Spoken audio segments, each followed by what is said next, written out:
Hi, I'm Dorothy Leon. And I'm Roger Nelson.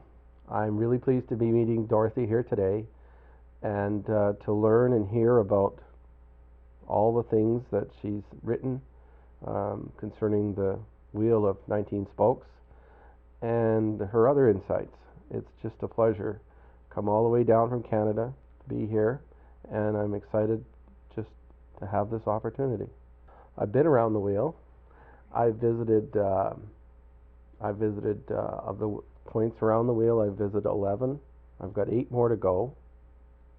The ones that are left are on the east side, and I'm planning to do that within a matter of weeks. I'll have visited all the points. I've been to the center of the wheel. I visited the Grand Teton Mountains, stood in the shadow of the Grand Teton, felt the energy, saw the amazing things that are there. It's just a wonderful thing. My wife traveled with me. We attended the ceremonies at one of the sites with a blessing of the waters in Lake Tahoe. That was exciting. Over the years I've worked with this information. I helped Blue Thunder in 2004 locate places in Canada. I helped organize ceremonies in Canada in 2004, but I heard about the wheel quite a while ago, actually, around 1999, 2000.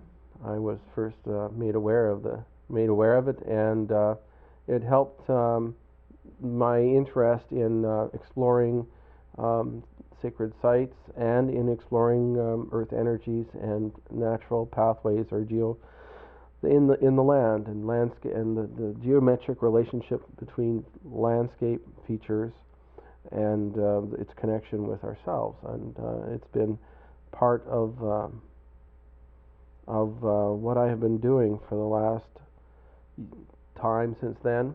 I made a point when I saw the map to visit all the places that I could get to easily, and it's just been a series of discoveries. Well, that's really wonderful that you visited all those points, and in addition to the Grand Teton and the Wheel with 19 Spokes, that's just one energy center on Mother Earth, and of course there's centers within centers and geometric configurations all over. The whole planet is actually sacred, but there are definite holy spots. And I like to think of Mother Earth as an entity. She has chakras, like we have chakras. Mm-hmm. And of course, the Grand Teton is a major chakra, Mount Shasta is a major chakra. And she has meridians, like we have. If we get acupuncture, say, in our elbow, it might be affecting our ear or vice versa or something. And I think Mother Earth is that way. When we visit one of her holy spots, St. Germain has always told me that what's happening on one side of the globe is happening on the exact opposite at the same time. And so visiting sacred spots all over the planet is very helpful. But I'm very glad to hear that you've done this particular area. It's a very holy area. Which interesting you say that, because I've been feeling for and really receiving a direction for a while that we need to be careful with what we do with Mother Earth, that we need to be conscious about what we take out and what we do and what we put in. And I've seen some, and I saw some of them on the travels around the wheel. Some places that, to me, I felt that they were really hurting. And I felt that pain when I saw those. And I think there was a case of, there's one area where they're strip mining away an entire mountain. And I won't pick on any one geographical area because I can't put my finger on it once, but it's somewhere around the wheel.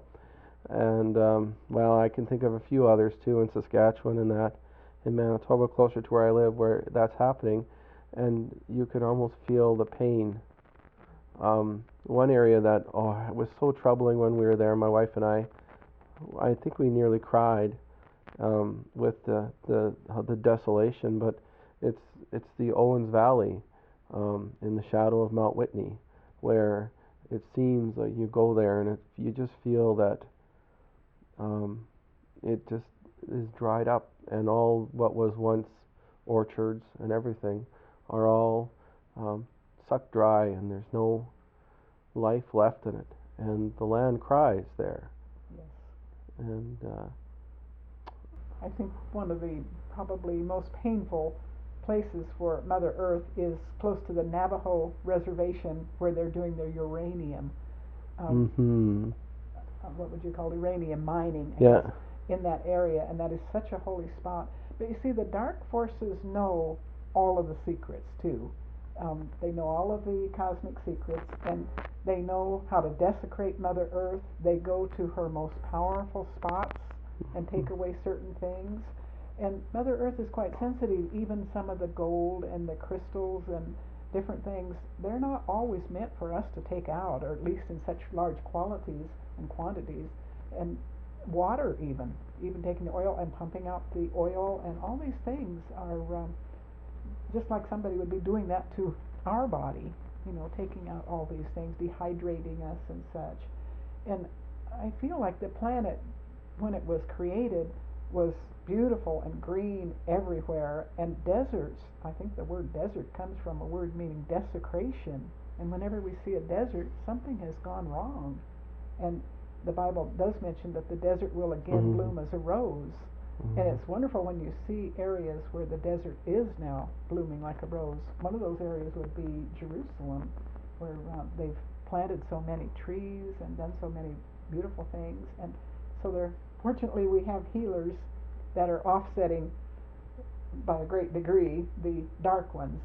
And Mother Earth is not going to put up with much more. It's about to come to an end of her allowing us to abuse her. That is one of the reasons why that I think I was inspired to organize this trip around the Circle of the 19. I spoke to Blue Thunder about it, and he felt, from his point, that would be a way to continue to maintain the activation, that work that was done in 2004. So much so that, and I've spoken with Dan Shaw about this, but the thing we're discussing is organizing a tour where a group of people could travel around and visit these places. I know many of the indigenous, I met some of the indigenous people there, and the ones that I've talked to about it are excited about the idea, and there's others to meet and talk to. The vision I have is we would have people coming from all over the world that would come for this, and it would be a unique experience. Now, I'm going to ask you this because it still just seems amazing in my mind.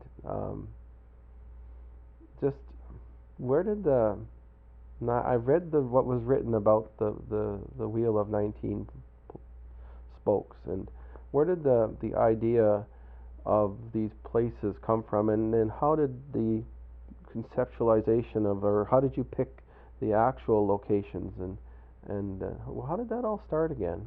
Well, first of all, it wasn't me.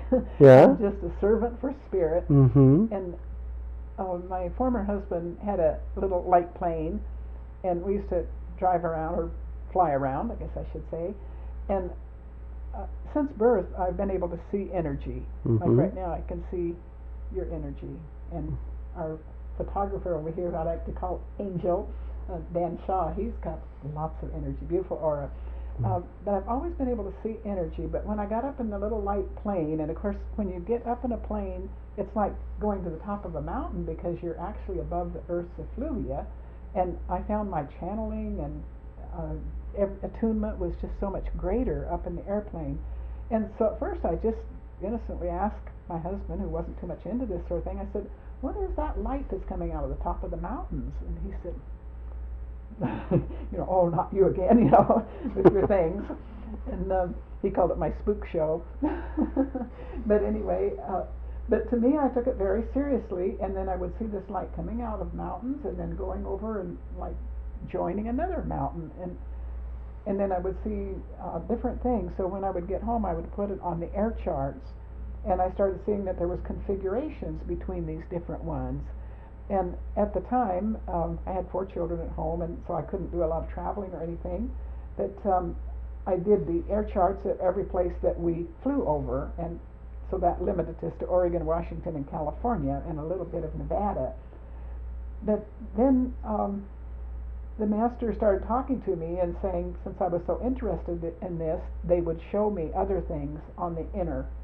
Um, and during my meditations, they started showing me the Grand Teton and the great light coming out of there, which just paled the light I was seeing coming out of these other little mountains. It was just like a big fountain. In fact, they laughed and said, these are mountain fountains.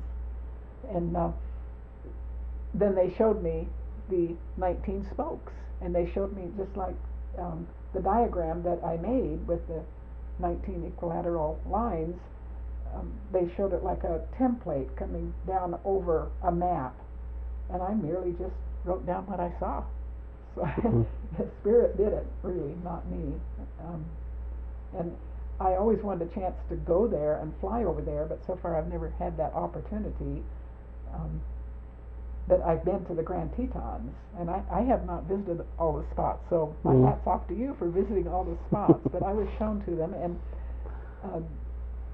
like the opposite of you, you've seen most of the northernmost ones. I've seen most of the southern ones. I've spent more time around Arizona and this area lower than farther south than you have. So to put our knowledge together, I guess between the two of us, we've visited the whole, everyone. Whole area, including Dan Shaw too has been to many of them. And Blue Thunder's doing a great job. He's a great energy. Talk about lights. Oh my gosh, I need sunglasses to look at that guy.